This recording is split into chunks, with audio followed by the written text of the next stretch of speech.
Hello, welcome to B snap from learn. I hope सब अच्छे होंगे और सब अच्छे से पढ़ाई कर रहे होंगे। अपनी सीटेट और टेट की तैयारियां चल रही हैं।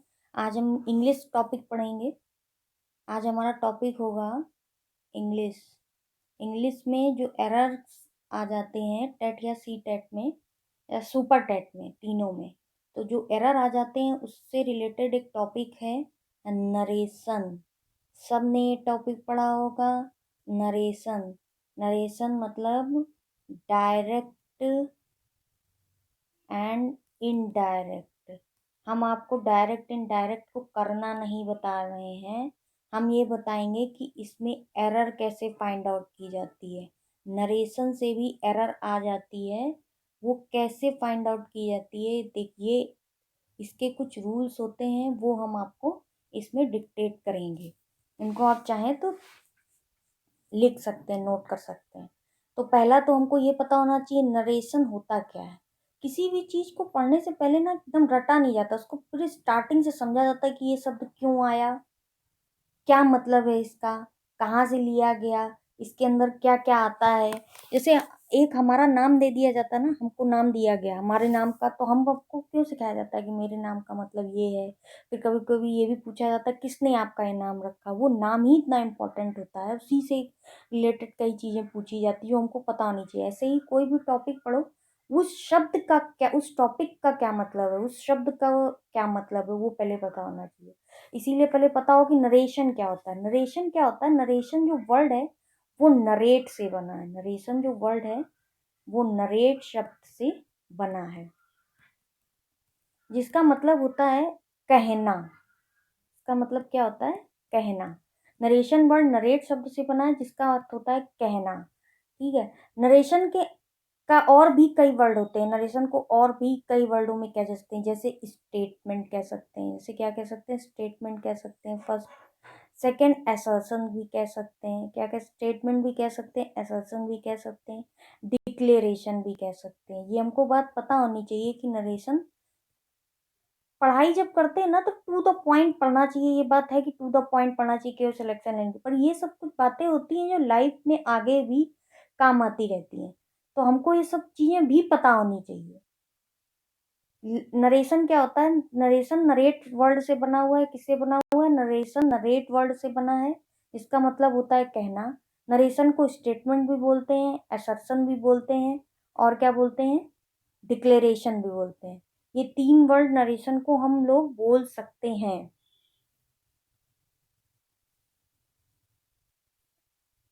तो हमने यहाँ पर लिख दिया है नरेशन, जिससे पता रहे कि क्या पढ़ रहे हैं। अब आते हैं कि कितने टाइप के नरेशन हो सकते हैं। भाई, नरेशन दो ही टाइप के होंगे ना, एक डायरेक्ट होगा, एक इनडायरेक्ट होगा।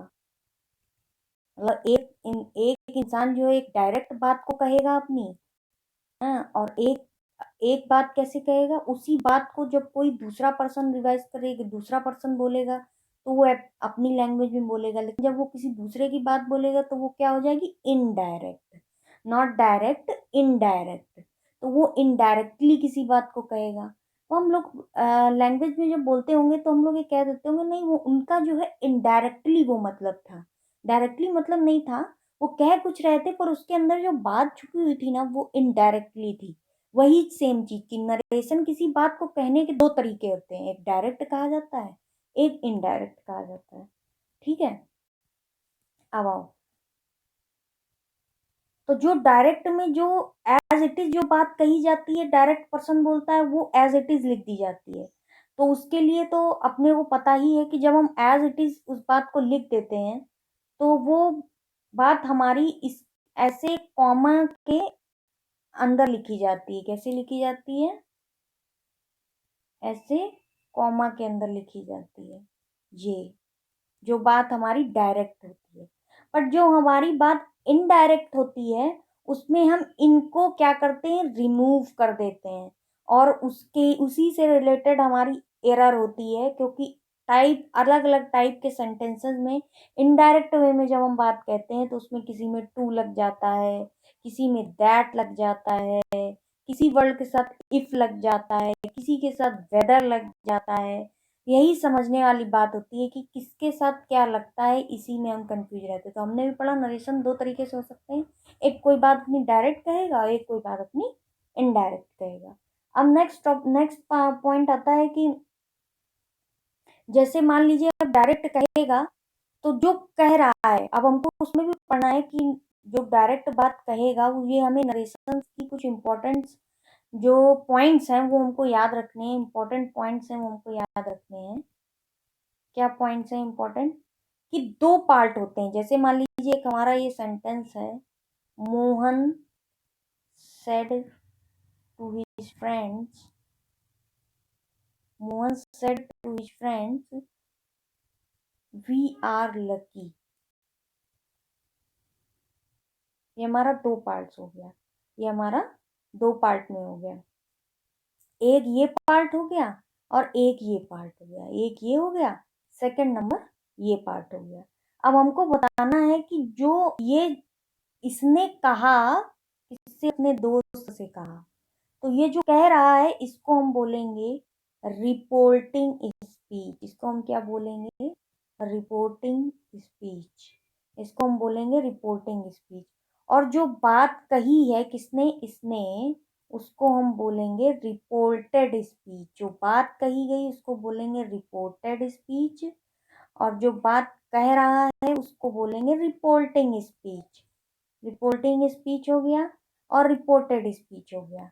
हम तो इससे आइडेंटिफाई कर लेते हैं, ये सेड वर्ड आया यानी आईएनजी वर्ड, जैसे वर्ब में नहीं मोस्टली लग जाता है, तो रिपोर्टिंग स्पीच और ये आ जाता है रिपोर्टेड स्पीच। वर्ब इसमें भी होता है, पर एक आइडेंटिफाई करने के लिए कुछ क्लूज अपने माइंड में रखने पड़ते हैं। वो एक क्लूज है, ये माइंड में हमने रखा है जिससे हमें फाइंड आउट कर लें कि ये रिपोर्टिंग स्पीच है और ये रिपोर्टेड स्पीच है।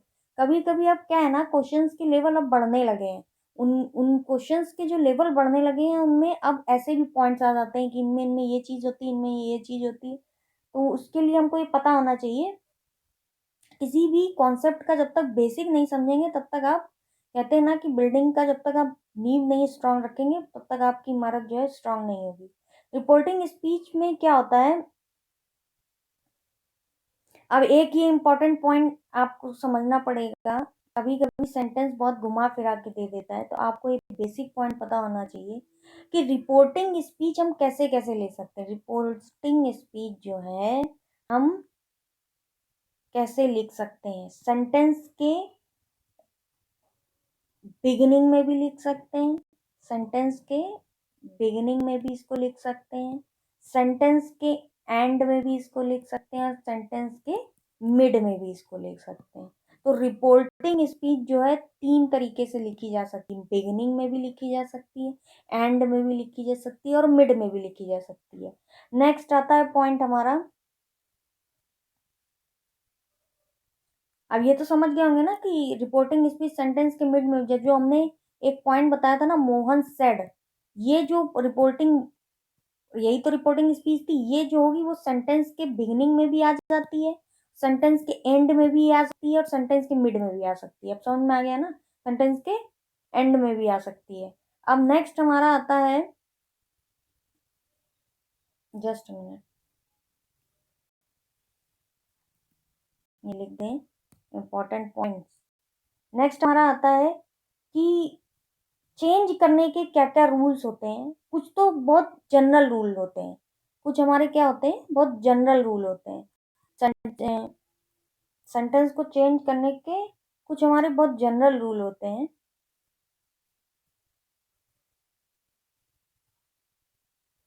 बहुत जनरल रूल होते हैं। वो तो मतलब बेसिक होते हैं, सबको ही एक तरीके से पता होते हैं, जो कि हर सेंटेंस में अप्लीकेबल होते हैं। वो जनरल रूल क्या होते हैं, हर सेंटेंस में कॉमन होते हैं, इसलिए उनको जनरल रूल कहा गया है। जो हर सेंटेंस में कॉमन होते हैं उनको जनरल रूल कहा गया है, जो हर सेंटेंस में कॉमन होते हैं। जैसे कि जब एक, जैसे एक सेंटेंस है हमारा, पहला रूल क्या है, he says I am ready, ये एक पहला है। तो अब इसमें क्या है कि जब ये डायरेक्ट सेंटेंस है ना, ये रिपोर्टिंग स्पीच है, रिपोर्टेड स्पीच है, राइट।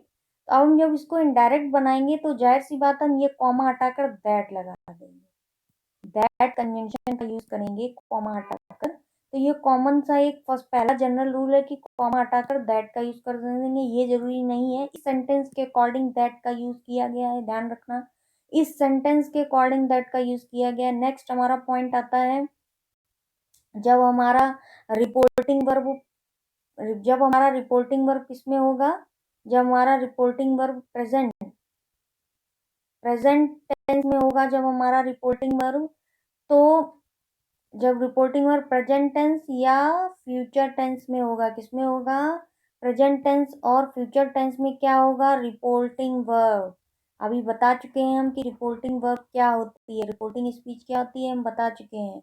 जब उसमें होगा तो हम उसको रिपोर्टेड स्पीच के वर्ब टेंस में कोई परिवर्तन नहीं करते हैं। जब हमारा प्रेजेंट टेंस और फ्यूचर टेंस में होता है तो हम रिपोर्टेड स्पीच को चेंज नहीं करते हैं। ये हमारे जनरल रूल में आता है, हम इसको चेंज नहीं करते हैं, ये नो चेंज होता है। रिपोर्टेड स्पीच क्या होता है, नो चेंज होता है। कब, जब हमारा रिपोर्टिंग स्पीच प्रेजेंट टेंस और फ्यूचर टेंस में होता है तो हम रिपोर्टेड स्पीच को चेंज नहीं करते हैं। ठीक है, ये बात समझ में आ गई। जनरल रूल्स दो पढ़ाए, दैट का यूज करते हैं अकॉर्डिंग टू सेंटेंस, हर सेंटेंस में दैट का यूज नहीं करते हैं। और जब हमारी रिपोर्टिंग स्पीच किसमें होती है, प्रेजेंट या फ्यूचर में होती है, तो हम रिपोर्टेड स्पीच को चेंज नहीं करते हैं। और जब हमारी reporting speech, next third rule है ये, जब हमारी रिपोर्टिंग स्पीच किसमें होती है, पास्ट टेंस में, जब हमारी रिपोर्टिंग स्पीच पास्ट टेंस में होती है तो रिपोर्टेड स्पीच को क्या करते हैं, अगर हमारी सिंपल पास्ट टेंस में है तो उसको, सॉरी, अगर हमारी रिपोर्टिंग स्पीच सिंपल प्रेजेंट में है, सिंपल प्रेजेंट में है तो उसको चेंज करते हैं सिंपल पास्ट में, उसको किसमें चेंज कर देते हैं, सिंपल पास्ट में। और ये ए है थर्ड का बी क्या है, जब प्रेजेंट कॉन्टिन्यूअस में होती है, प्रेजेंट कॉन्टिन्यूअस में होगी, प्रेजेंट कॉन्टिन्यूअस, ये पी समझ लीजिएगा, प्रेजेंट कॉन्टिन्यूअस में होगी तो हम उसको चेंज कर देंगे पास्ट कॉन्टिन्यूअस में। ठीक है, ये तो समझ में आ गया। अब नेक्स्ट आता है हमारा सी कॉलम, प्रेजेंट परफेक्ट को, ये चेंज बताया जा रहा है कि किसको किसमें चेंज कर सकते हैं। प्रेजेंट परफेक्ट को पास्ट परफेक्ट में चेंज कर सकते हैं, पास्ट परफेक्ट में चेंज कर सकते हैं। प्रेजेंट परफेक्ट कंटिन्यूअस को, प्रेजेंट परफेक्ट कंटिन्यूअस को किसमें चेंज करते हैं, कंटिन्यूअस को पास्ट परफेक्ट कंटिन्यूअस में चेंज कर सकते हैं। किसमें चेंज कर सकते हैं, पास्ट परफेक्ट कंटिन्यूअस में चेंज कर सकते हैं। तो हमें समझ में आ गया, simple present simple past, past present continuous past continuous, present perfect past perfect, present perfect continuous past perfect continuous में, राइट। इतना हमने देख लिया कि ये इसमें चेंज कर दिया जाता है। तो जो रिपोर्टेड स्पीच होती है ना, उस पर एरर की बहुत सारी प्रॉब्लम्स दे दी जाती है। रिपोर्टेड स्पीच होती है ना, उस पर रिलेटेड हमारी बहुत सारी प्रॉब्लम्स दे दी जाती है। हमने इतना पढ़ लिया। अब जैसे अब हमने जो रूल पढ़ा है उसमें क्या एरर दे दी जाती है, एक सेंटेंस लिखते हैं, he told his servant, he told his servant, next है एरर का, दैट हिज वर्क, ये is not satisfactory, is not satisfactory. अब हमको इसमें देखना है, ये पहली बात तो ये देखना है कि ये दैट लग गया, ये रिपोर्टेड स्पीच हो गया। क्या हो गया, रिपोर्टेड स्पीच हो गया। ये आइडेंटिफाई कर लिया, रिपोर्टेड स्पीच हो गया। हमको देखना है कि इसमें इज नॉट लगा है, इसमें इज नॉट नहीं होगा। रिपोर्टेड स्पीच इसमें बनेगी, इनडायरेक्ट अगर हो गया ये तो ये वॉज में बनेगी, किसमें बनेगी, वॉज में। तो ये हमारा एरर दिया गया था कि यहाँ पर एरर, ये इज नहीं होगा, वॉज होगा। यही इसमें देखने वाली बात थी कि इसकी जगह पे वॉज का यूज होगा। नेक्स्ट हमारा आता है, जब कैन और कुड होते हैं सेल और शुड में, विल और वुड में, माइट में चेंज कर दिए जाते हैं। तो पता ही है, कैन को कुड में, शेल को शुड में और मे को माइट में कन्वर्ट कर देते हैं। मे को माइट में कन्वर्ट कर दिया जाता है। मे को माइट में कन्वर्ट कर दिया जाता है। अब देखो हमारे कुछ इंपॉर्टेंट फैक्ट हैं जिनको हमें ध्यान में रखना है।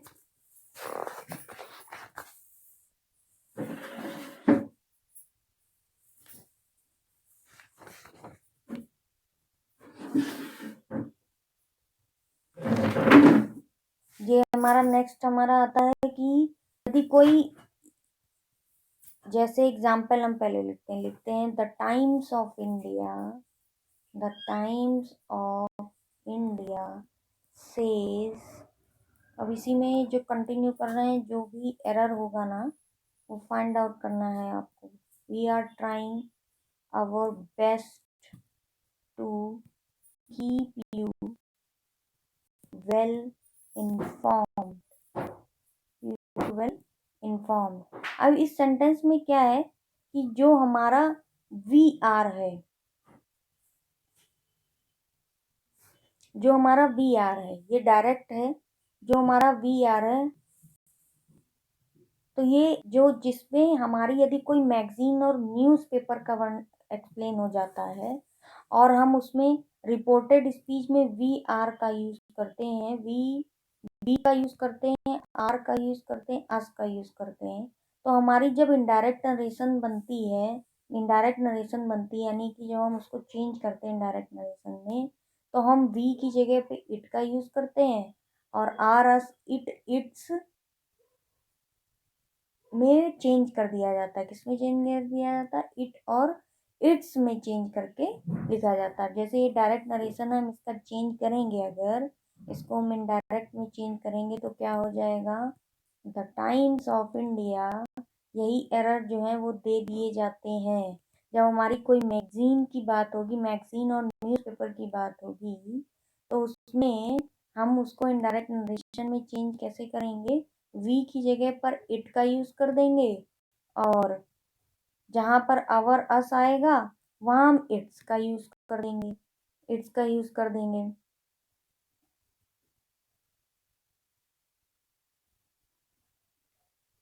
ठीक है, best to keep you well inform, right.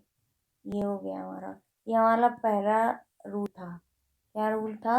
यदि कोई मैगजीन, न्यूज़पेपर आदि अपने लिए वी का यूज करता है, वी, अवर, अस का, तो हम इनडायरेक्ट में उसको किस में चेंज कर देंगे?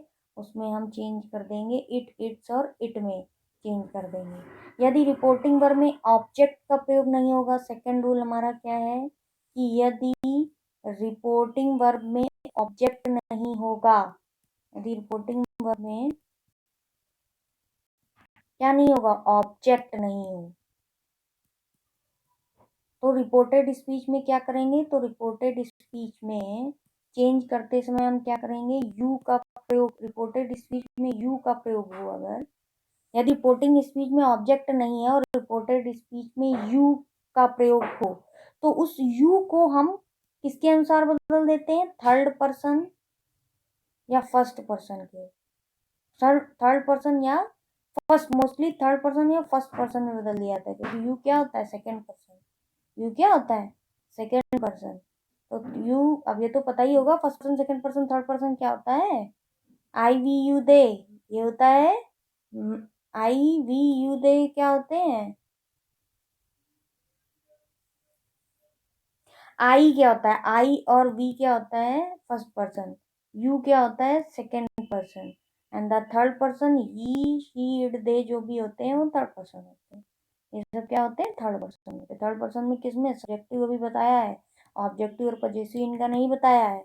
तो ये सब्जेक्टिव है, I we subjective, you subjective, he, she, it, they subjective, first and second third person का। अब जैसे यू का योर और योर्स हो जाता है, ये सब आगे पढ़ते हैं तो ऑब्जेक्टिव पजेसिव हो जाता है। चलो अब नेक्स्ट आते हैं, ये सेकेंड रूल हो गया हमारा। नेक्स्ट आते हैं थर्ड रूल में बढ़ते हैं। थर्ड रूल हमारा क्या कहता है?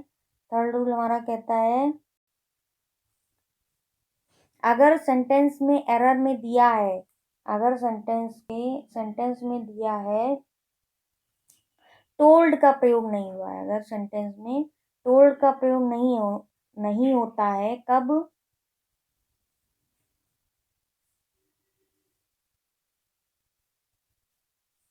टोल्ड का प्रयोग कब नहीं होता है? टोल्ड का प्रयोग नहीं होता है, कब नहीं होता है? सेंटेंस में टोल्ड का प्रयोग करके दे देते हैं। टोल्ड का प्रयोग कब नहीं होता है? बगैर विदाउट ऑब्जेक्ट के टोल्ड का प्रयोग नहीं होता है। विदाउट ऑब्जेक्ट के टोल्ड का प्रयोग नहीं होता है। टोल्ड का प्रयोग नहीं होता है। जैसे लिखा होगा सेंटेंस में ही टोल्ड मी, है, तब ऑब्जेक्ट, तब टोल्ड का यूज होगा।